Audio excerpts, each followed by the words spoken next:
Bonjour, très chers compatriotes. Ezali Wabino Pierre Mike Mulowai. Lelo tosoya kolobe la situation ya République démocratique du Congo. Makambo ezolega nakati ya République démocratique du Congo. Pe libanda ya République démocratique du Congo. Congo na yo, Congo nanga.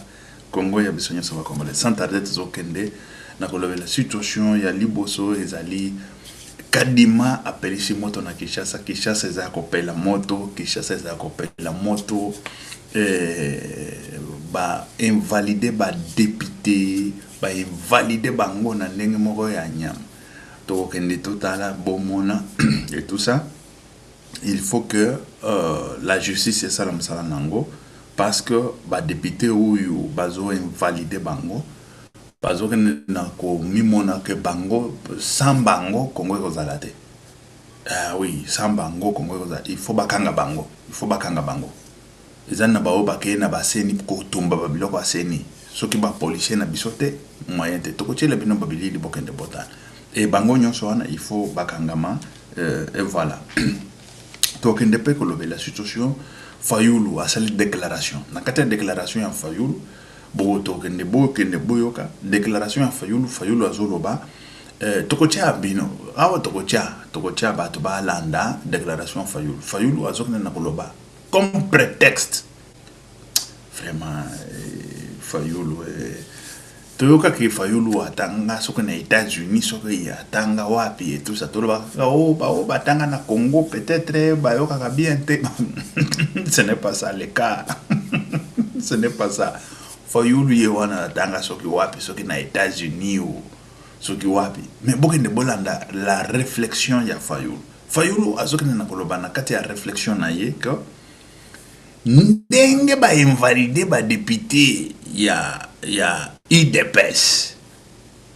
Pourquoi pour la irrégularité? Parce qu'il y a des preuves et tout ça. Parce qu'irrégularité ba invalider kaka ba député mususu te ba invalider pe ba député IDPS. Mais ndenge ba invalider bango ce qui veut dire il y a eu des irrégularités au président de la République a sali irrégularité, il faut ba annuler ba élection.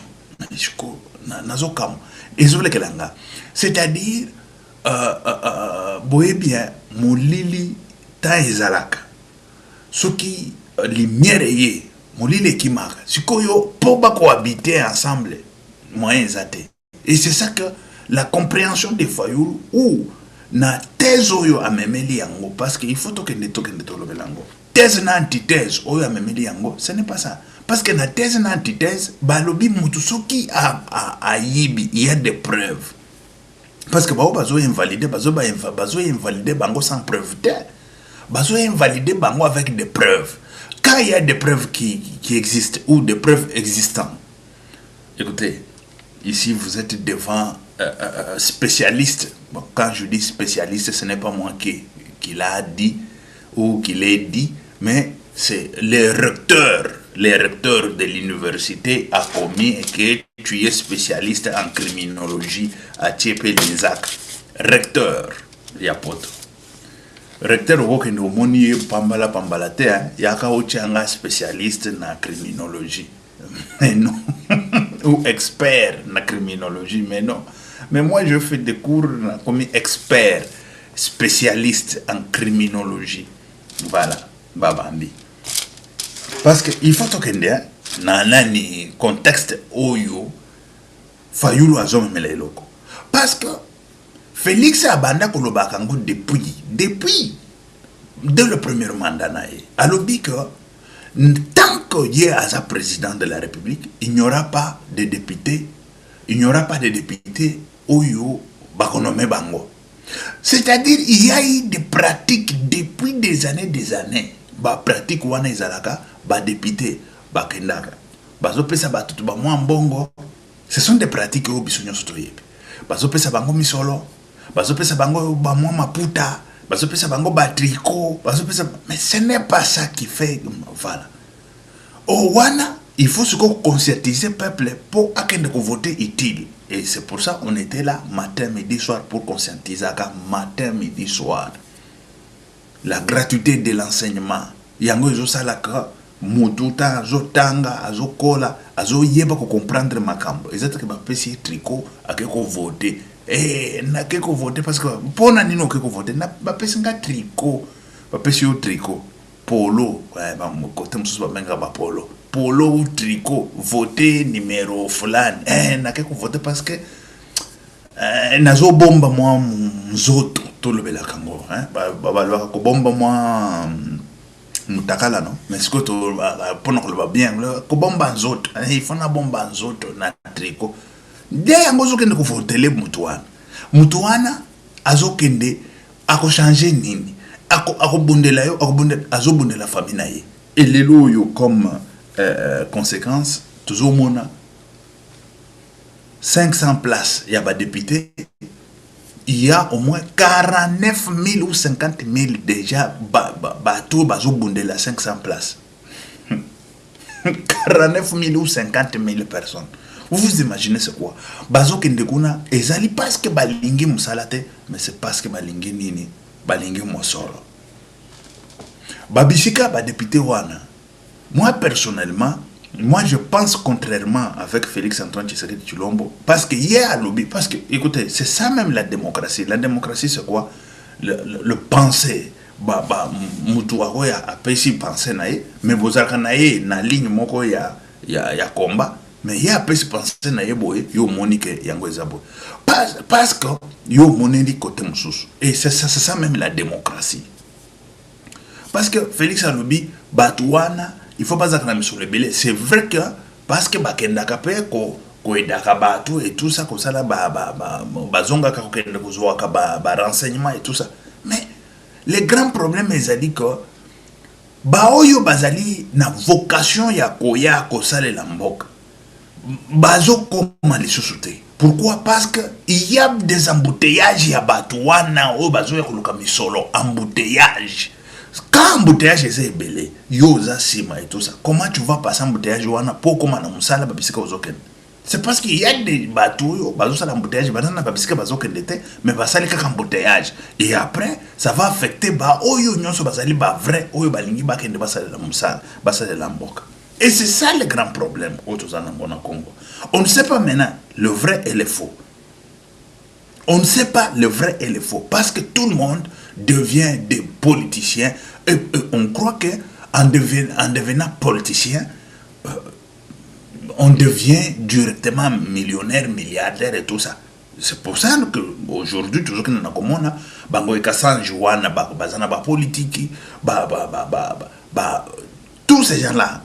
Tu vois, ce monsieur ici, Moïse Katumbi. Toi, tu crois que quelqu'un comme Moïse Katumbi, il peut être politicien? Par quelle magie, comment? Mais il est politicien au Congo, et puis il veut briguer pour être président de la République. Quelqu'un qui ne sait ni parler, ni lire, ni quoi, ni... Il sait que compter l'argent. Il n'est même pas gestionnaire. Peut-être il est gestionnaire dans ce, bon, voilà, dans l'entreprise, management, peut-être dans le management, oui. Il est un peu brillant dans le management. Management, c'est dans la gestion d'entreprise, entrepreneuriat, peut-être, voilà. Mais même dans le bloc Congo, on a comme koyoka ke o bazolukaye soki na wapi o soki ba biloko nini ba mandat soki ba kotia mandat d'arrêt international ekouta Maroc ekouta soki wapi bon na ningi ko lobela ba biloko wana te parce que ngana zana ba preuve na maboko te ya ba biloko wana et toujours ba biloko ya ba drogue soki biloko nini moi je ne veux pas entrer dans tout ça parce que je n'ai ni preuve ni quoi ezali ba les ont dit ou toujours ba les ont dit ezali ba nungu ezali makambo ya vrai te oyo biso to ya ko bisa bino ke Moïse Katumbi il y a un problème comme ça non ça moi je ne suis pas là-dedans to tiango kuna hein mais les grands problèmes oyo to yebi ezali ka na kati ya gestion ya entreprise bon à cause de la brillant mais ce n'est pas pour gérer la République. La République, on ne gère pas comme si on gère l'équipe de football, on gère Mazembe, on gère je ne sais pas quoi. Mais non. Ça, c'est non. Voilà. Toujours que nous sommes dans le contexte, toujours que nous sommes dans le Nenge Félix amemeli nani amemeli ba élection alobaki yango depuis kala que on ne va pas nommer personne. C'est-à-dire, Moutouifa a mérité. A mérité, n'a pas élection, bateau, pas voté.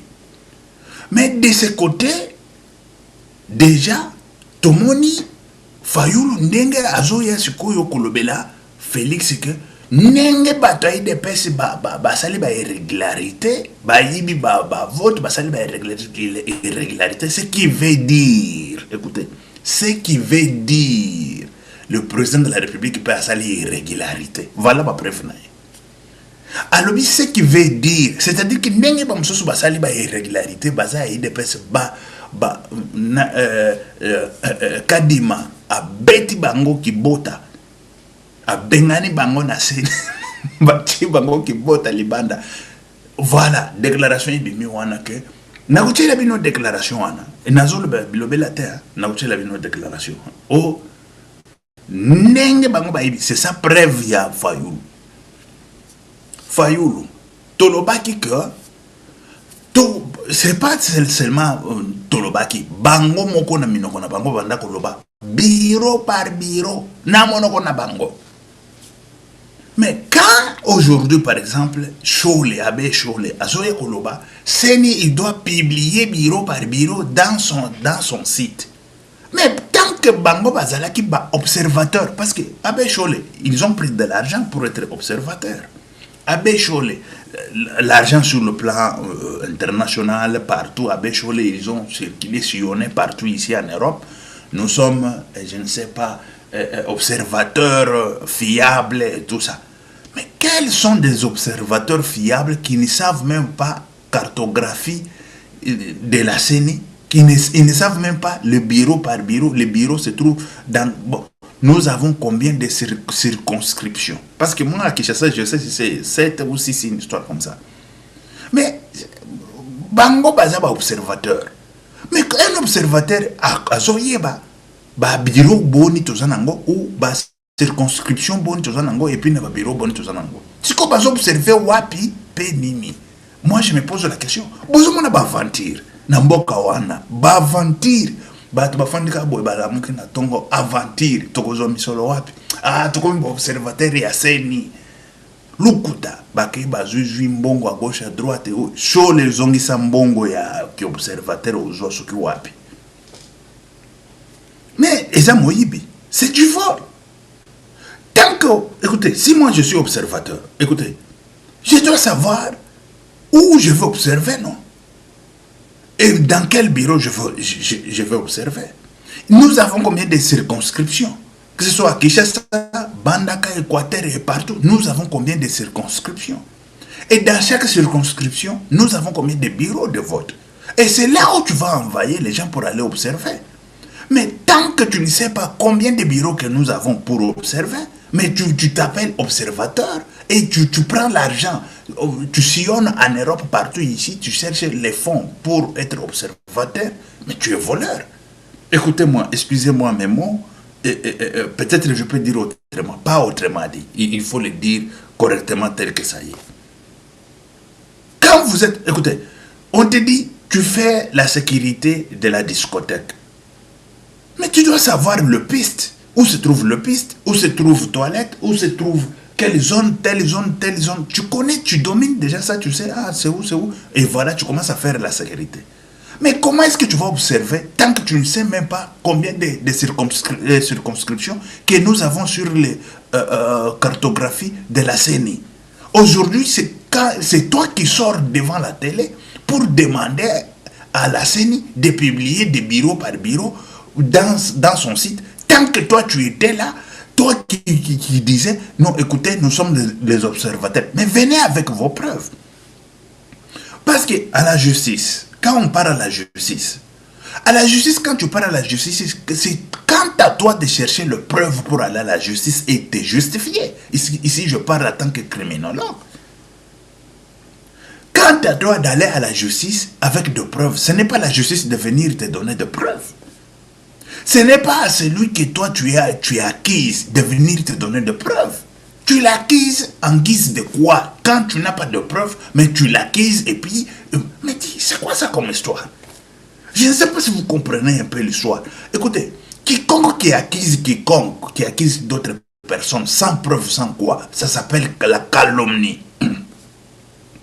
Et si on y va maintenant dans ce sens de calomnie et tout ça, on peut t'arrêter, te mettre en prison. Si on t'arrête aujourd'hui, on te met en prison, par la CENI te porte plainte. Il te dit, tel que tu dis, nous avons volé, où sont des preuves? Tu viens avec des preuves, tu montres que tu as volé dans tel bureau ou tel autre bureau. Ou toi, tu ne connais pas le bureau, si ça existe, si ça n'existe pas, s'il y en a combien et tout ça. Mais tu dis que non, tu as volé les élections. Mais c'est comment ça comme histoire?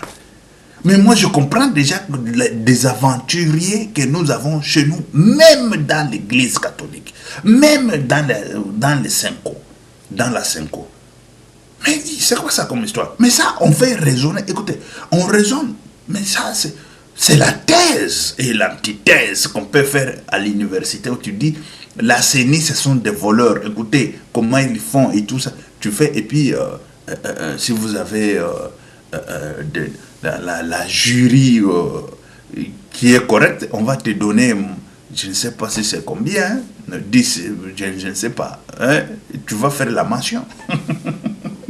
Tu vas faire la mention. Et voilà la situation.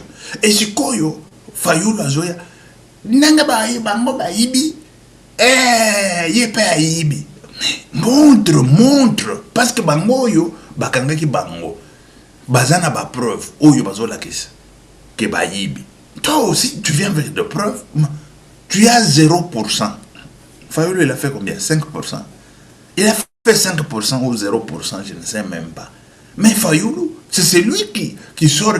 Bon non, il s'est fait opposant. Tu sais, oui, il cherche le travail pour être opposant. Il faut booster des choses. Et voilà, je veux faire la déclaration. Oh, il a volé. Il a volé, Félix, il a volé où? Si toi tu as des preuves, viens avec des preuves.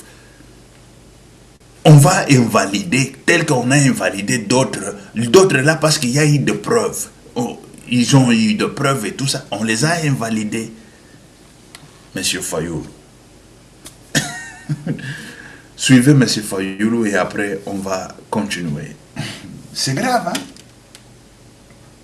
Implique en réalité qu'elle a des dimensions beaucoup plus graves. Surtout lorsque l'on constate que les bénéficiaires des machines à voter sont tous globalement de la même famille politique de M. Tshisekedi et ont des statuts étatiques, ministre, sénateur, gouverneur, député, bourgmestre, etc. Par telle magie, dans une élection combinée, avec un seul bulletin de vote, la CENI peut nous expliquer que seules les législatives ont été corrompues et par la présidentielle. Ceci atteste la complicité entre la famille politique de M. Félix Tshisekedi, les organes de l'État et la CENI. Raison pour laquelle la CENI est toujours dans l'incapacité de répondre à des questions aussi fondamentales que le nombre de bureaux de vote qui ont effectivement ouvert, le nombre de machines à voter réellement déployées, le nombre de bulletins de vote impliqués et aussi le nombre de machines à voter qui ont été mises à la disposition de la famille politique de Félix Tshisekedi pour orchestrer la fraude que nous décrivons. Par ailleurs, cette situation démontre de manière irréfutable que la CENI, à tous les niveaux, est non seulement actrice de la tricherie qui a eu lieu, mais plutôt instigatrice. La CENI de M. Kadima a prêté main forte à la tricherie dès lors que le monopole de la détention des machines à voter relevait exclusivement de sa responsabilité. Nous réitérons notre exigence de l'annulation totale du simulacre d'élection. Voilà. Bozoka Fayulu. C'est-à-dire qu'il n'a ni preuve, mais aussi longtemps, on avait des bureaux par bureau, on avait tout. Mais toi, tu viens avec des preuves de bureau par bureau. Tu viens, tu dis, à Chopo, on m'a voté moi. Aussi longtemps, moi j'étais avec les gens de Chopo, les gens de la CENI de Chopo, ils m'ont dit, on a voté 80, tout d'abord à Chopo, on a voté 90%, c'est Félix, à Chopo. Et j'ai appelé partout, hein. On a voté Félix à Toyebite, wana likambona nzambe, likambona yawe. Félix, non. Et c'est ça, où tout le monde a que moi, Etienne Tshisekedi, voilà, il a démontré, pas qu'il a démontré Nzambe kaka. Voilà, il faut te mettre la Nzambe, merci. Baya, baloba, bureau par bureau, yangoyo, Fayulu, Ungana ganyaki, ou Katumbe ganyaki, ou Fulana. Mais bureau par bureau, tout le monde a un go, bisognoso tout ça nango. Parce que les loyaux, pour y baba élection, c'est grave avec les loyaux, internet et zawana, banan et zawana, c'est en direct bazo monde, en direct bazo sa compilation, en direct bazo compter.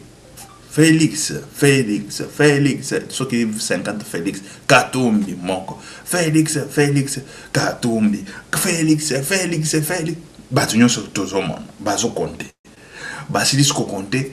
Ba signé ba PV ba témoin nyonso ba signé ba bambi yango wana biso nyonso tozomona tomoni oyo azana combien bureau par bureau mais bino boya na bureau par bureau bokende to mona ngo boba mango kana ba télé awa essaie comment nango polele peuple ndazo katalikam eza au cour constitutionnel au CENI président de la République il a été déjà pas voté et puis publié par la population.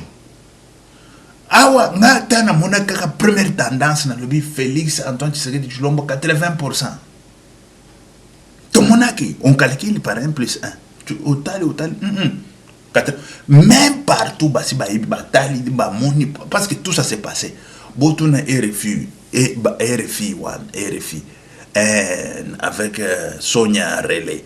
Ayebaki déjà yango mona kangimbanga pour depuis ba refulaye na Congo mbela loba wa trop o ba ibi ba élection et ba refulaye na Congo. Sonia Relais si yaka na Congo soki robota bana na congolais problème ezate bala congolais okofanda na Congo comme chez toi. Tu ne veux pas épouser congolais mais tu veux venir au Congo sans visa. C'est quoi ça comme histoire? Chez vous, là-bas en France, vous croyez que tu es là sans visa, on va te laisser. Hein? Et puis tu fais des déclarations et tout ça, tu marches ici à gauche, à droite avec... Mais c'est quoi ça? On va te prendre, on va te refouler. De la même façon aussi, toi aussi, voilà. On l'a fait au Congo. Ce n'est pas parce que tu es extraordinaire. Si tu veux rentrer au Congo, tu rentres. Mais si tu veux rester sans visa, épouse là-bas, c'est fini. Tu es jolie, tu es tout... Épouse. Tu vas faire des métis, des mélâtres. Mon grand-père appelait mélâtre. Ah, mon grand-père. Voilà, il appelait mélâtre. Ce sont les métis. Et voilà, on passe. On y va dans... Vous allez voir maintenant. Situation Oyuya. Jantini Ngobila. Jantini Ngobila. A Indisi na Kishas, ba tumbi babiloko na nzela et tout ça. Jantini Ngobila. Ah! Monsieur Jantini. Yo okendaki ko yiba so na CENI soki ko sala babiloko na CENI o ba pese o ba voix et tout ça. Bangwati yo sikuyo ebandi nini ebandi boni o banda kutumba babiloko na nzela. Na nzela baba tumbi ba nani ba otali olobi mais c'est quoi ça? On a Jantini. Mususu pe tanto zolo bana bino awa mususu kombo na ye nani azali Diabanga azali Diabanga mwana munene akei na CENI o nazotumba biloko ya CENI babandi kubimisa babiloko ya CENI akei na batu na nsima na ye na bakomi kubimisa babiloko o bazotumba bapolisi bakwei masasi ebandi kolela kokima na bango yango wana tozotshela bino bilili bokende bomona Diabanza utawa abisi biloko oyo alinga tumba yango alinga tumba biloko aseni awa basoda batake babeti masasi nda kimi komanda yeyo ye nde mutatake bango maete bajabanza tango aye akoti na seni c'est commandant la police commandant la police ajama aye akoti awa na seni donc koto ya akoti na seni awa je crois aye na population moko moyen te omoni biloko oyo eza libanga ezaka na kati ya seni akoti awa abandi na bato batumba yango nyonso lelo momoni awa soki makasi ezala biso te me moyen te donc aye na bato na essence atumba kaka biloko ya seni tozwi bato ya seni tokimisi bango kokimisa tomemi bango na siècle baja ya seni moye basala mosala eza te tokimisi bango ya kokimisa totie bango na jip batie bango na jip bamemi bango na siècle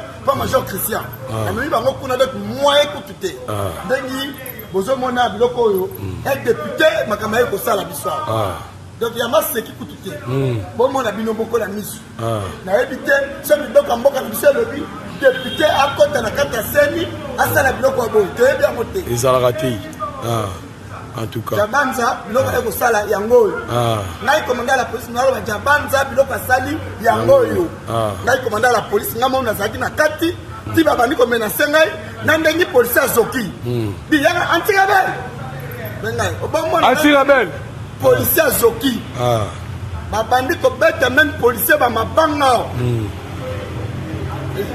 ezalaka te biloko ezalaka te maseki te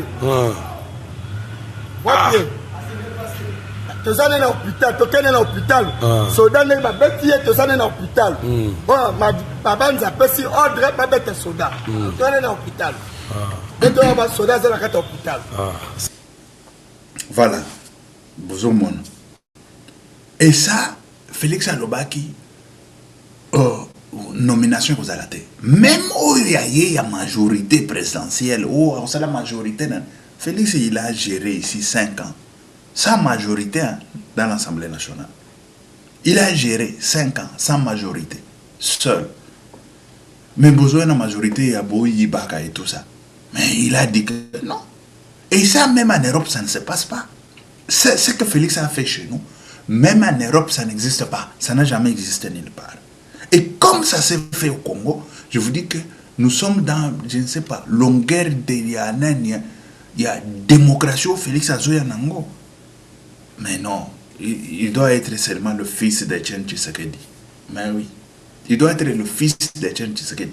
Ça, même en Europe, ça n'a jamais existé. En Europe, les députés à Bango, Babendi, même il y a le mafia, à côté et tout ça, à Bango.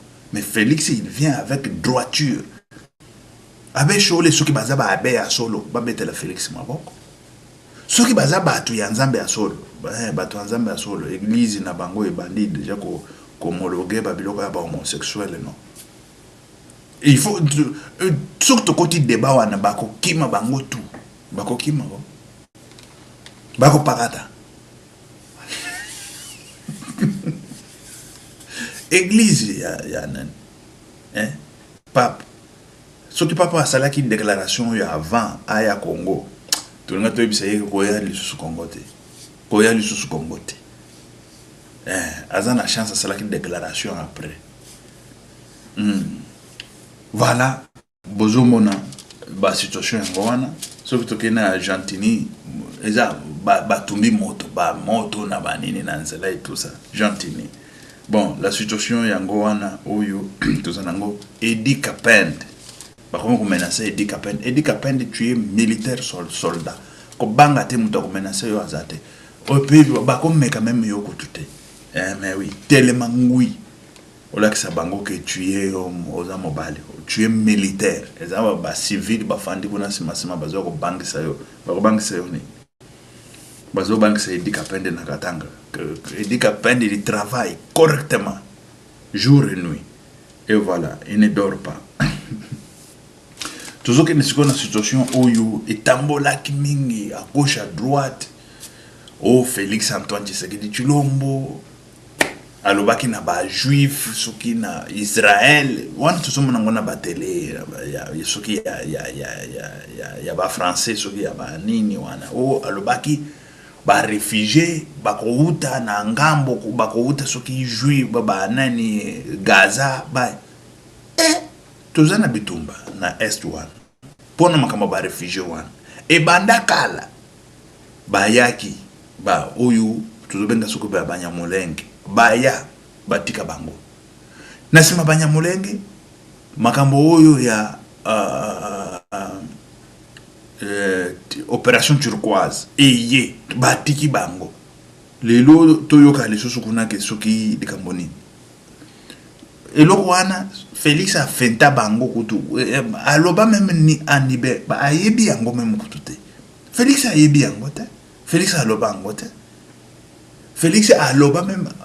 Toi tu crois que Félix mwana mboka ayebi makambo akende koloba kona ke boyela biso ba terroriste oyo parce que batwana ebele baza ba terroriste ba bandi ba criminel bazo tiela ba bombo kuna siko yo Israël yango ekomi nani obe bango bakanisa ke eza Katumbi nde akomi président na mboka wana même Katumbi soka akomaki président na mboka wana nde mokolo toninga to benga na ye nde mokolo toninga to benga na ye azongi na Israël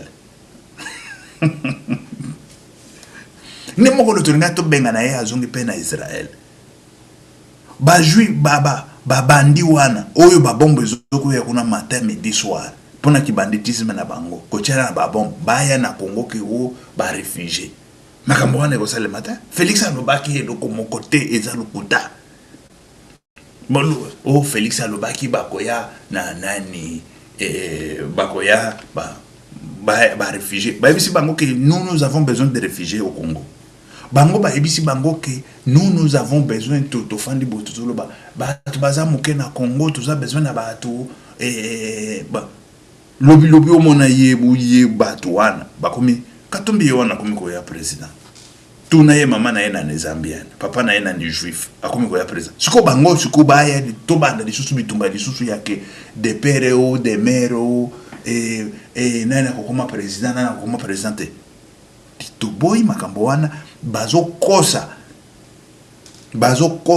et puis Félix ebisa ki bangoni anibe makambo wana yake des réfugiés chez nous bandi wana oyo bachaka ba bomba à gauche à droite c'est faux et archi faux makambo wana eza faux et archi faux et matei kita eza faux et archi faux bango bakanisa ke Katumbi muto akokoma président kuna ndenga akenda kosa bango kuna Katumbi akenda ki kuna ayibisa bango ni non on ne veut pas que je sois président au Congo parce que je suis juif de père et ce qu'on a coucou ayibisa bango si je passais comme président de la République vous allez m'amener tous les bandits qui se trouvent ici à Gaza.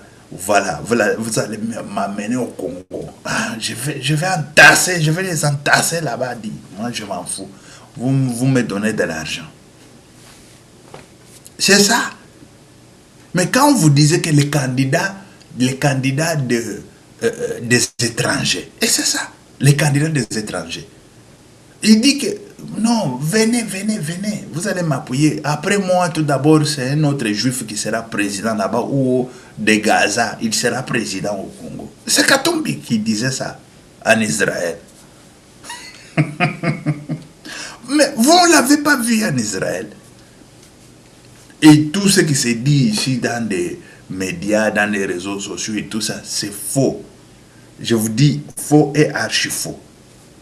On n'a pas besoin des aventuriers chez nous. On n'a pas besoin ni des réfugiés. On n'a pas besoin de personnes chez nous au Congo. Nous sommes plus de 100 millions d'habitants. C'est déjà beaucoup, c'est assez. On n'a pas besoin encore d'entasser d'autres gens là-bas. Pour nous amener des problèmes, pour nous amener je ne sais pas quoi. Hein? Mais non. Les Fayoulou aussi nous amènent leurs femmes et tout ça. Mais oui, on accepte ça. Ça au moins. Parce qu'ils forment au moins la famille. Mais on n'a pas besoin de réfugiés, de tel autre, je ne sais pas quoi. Ils viennent, je ne sais pas, à Gaza, ils viennent d'Israël, ils viennent, je ne sais pas quoi. Ça, c'est NON. Et Katumbi qui est allé dire de Bobar là-bas, Il croit que c'est le jour qu'on devrait les chasser encore davantage au Congo. Il ne devrait même pas rester encore au Congo pour faire des aventures qu'il est en train de faire aujourd'hui là. Oh, en tant que président, je vais être président de la République. Et voilà. Ça, c'est Katumbi qui a dit tout ça. Et voilà, très chers compatriotes. Toujours que Dieu vous bénisse, que Dieu soit avec vous. Pierre, Mike, Molowai. Ok, merci. Ciao. À la prochaine. Que Dieu vous bénisse.